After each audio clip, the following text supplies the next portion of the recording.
En France, est-ce la fin de la filière éolienne? C'est la crainte affichée par les défenseurs de l'énergie verte après l'adoption d'un amendement au Sénat, un peu passé inaperçu. Il prévoit un durcissement des règles d'implantation si un monument historique est à proximité. Simon Ricotier et Daniel Lévy nous expliquent pourquoi avec notre bureau à Montpellier. Depuis 11 siècles, il veille sur les hauteurs du Languedoc. Mais le château de Fitou, classé monument historique, n'est pas la seule curiosité de la région. C'est vrai qu'à Fitou, on est gâté vu qu'on est certainement un des villages de France les plus vantés. Du coup, on nous a mis 2 parcs éoliens. 16 éoliennes à moins de 2 km du château. Même s'il les juge utiles, Cyril Gaillot, le propriétaire, le reconnaît. Elles sont surtout très grandes et bruyantes. Ça peut faire du bruit comme une usine, quoi. On a vraiment l'impression qu'on a un...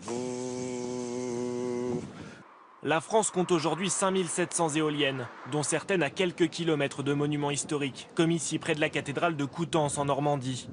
Les sénateurs ont voté la semaine dernière un amendement pour sauvegarder les paysages. Il impose que les éoliennes prévues dans un périmètre de 10 000 mètres autour d'un monument historique ne peuvent être implantées que sur avis conforme de l'architecte des bâtiments de France. Le propriétaire de ce château classé du Pas-de-Calais aurait pu bénéficier d'un tel amendement. En 2013, il réclame le démantèlement des éoliennes construites à quelques kilomètres de là. Ça, c'est la vue. Ce sont les éoliennes qu'on a placées exactement dans l'axe du château.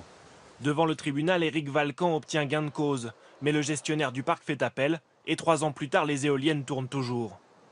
Pour les principales entreprises du secteur, cet amendement serait fatal aux ambitions françaises en matière d'énergie propre.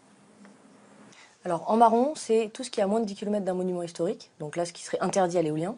Et en bleu, c'est là où on pourrait développer l'éolien. Donc en Aquitaine, là où il n'y a pas de vent, ou en haut des montagnes.